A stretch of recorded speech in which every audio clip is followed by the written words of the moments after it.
Scent స్థలం నగరంలో లేదా పట్టణంలో పల్లెల్లో సెంటున్నర ఇస్తా ఉన్నారు. 3 సంవత్సరాలు కొట్లాడాం. కాదయ్య బాబు 2 సెంట్లు 3 సెంట్లు ఇవ్వమని చెప్పి.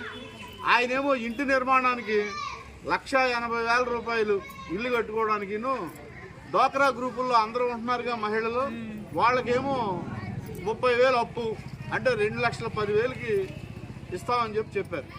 అప్పుడే చెప్పాము మేము, ఎందుకంటే మాకు భవన నిర్మాణ కార్మిక సంఘం అని బిల్డింగ్లు కట్టే కుర్రాళ్ళు ఉంటారు కదా, తాపీ వర్కర్స్, వాళ్ళది కూడా సంఘం ఉంది. వాళ్ళని అడిగితే వాళ్ళు చెప్పేది ఏంటంటే ఈ ఇల్లు కట్టడానికి 2 లక్షల నుంచి 2,25,000 లేబర్ ఛార్జ్ అవుద్ది అన్నారు. మరి నువ్వు 1,80,000 ఇస్తే అవదబ్బాయి అని అప్పుడు చెప్పాం జగన్మోహన్ రెడ్డి. 3 ఏళ్ళు గొడవ కూడా చేసాం. ఆయన మాత్రం ఏం పట్టించుకోలేదు. ఆయన పద్ధతులు ఆయన ఇచ్చిపోయాడు.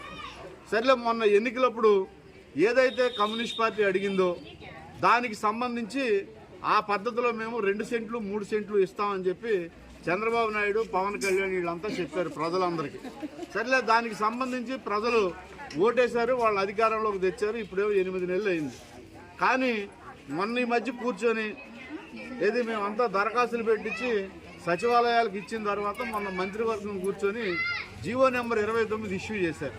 అంటే దాని ఉద్దేశం ఏంటంటే పట్టణంలో ఏదైతే కమ్యూనిస్ట్ పార్టీ అడిగిందో 2 సెంట్లు, పల్లెల్లో 3 సెంట్లు ఆ రకంగా స్థలాలు ఇస్తామన్నారు.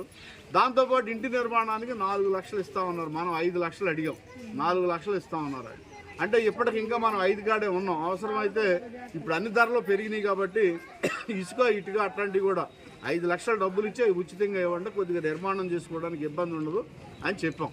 చెప్తే వాళ్ళు ఏదో మల్లగొల్లాలు పడతా ఉన్నారు. ఏం జరుగుద్దో మనకు తెలియదు. కానీ అడగందే అమ్మాయినా పెట్టదంటారు కదా ఎవరైనా సరే.